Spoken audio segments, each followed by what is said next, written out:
Hi, I'm Mike Lewin and I'm running for Manhattan Borough President.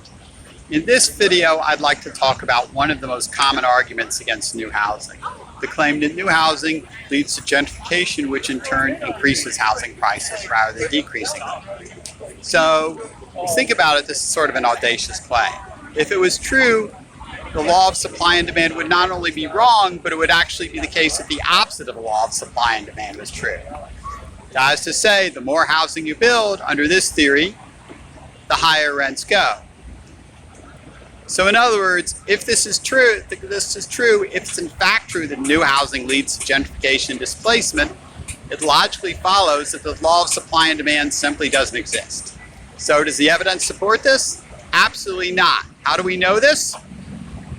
We know because over the past year and a half, a lot of people left Manhattan. There was a temporary but large decline in demand due to the COVID pandemic. So if the law of supply and demand was false, which essentially the anti-gentrification argument against housing claims, then it would logically be the case that rents would either be unaffected or would keep going up. Instead, when demand went down, rents went down. For example, I paid $3,500 for a one-bedroom until 2021, and then a few months ago I moved into a two-bedroom in a pretty comparable building in a pretty comparable neighborhood. In other words, when demand goes down, rents go down. Therefore, the law of supply and demand is the truth. Similarly, if upzoning led to higher rents, it would logically be the case that the places that built the most housing would be the most expensive.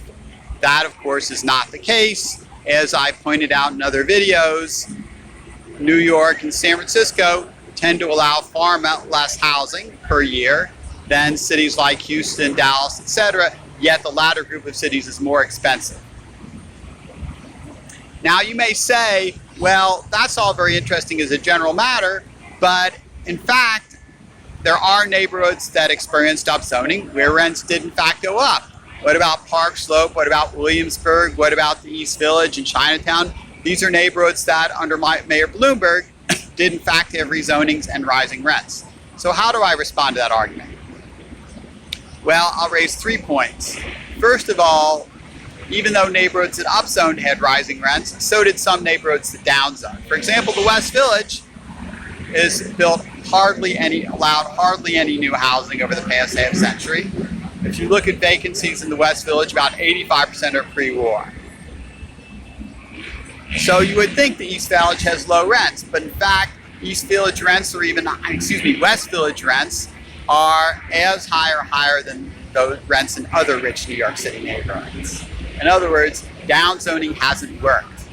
Second, when the city upzoned these neighborhoods like Park Slope and Williamsburg, often they downzoned nearby neighborhoods. So as a result, you really didn't have much of an increase in housing supply because for every block they upzoned, they downzoned a block.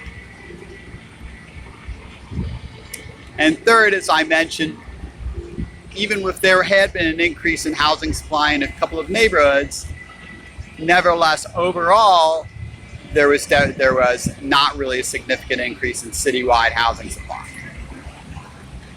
Now, there are of course a lot of other arguments and counter-arguments that are more sophisticated, but in this video I just wanted to give you a few of the basics.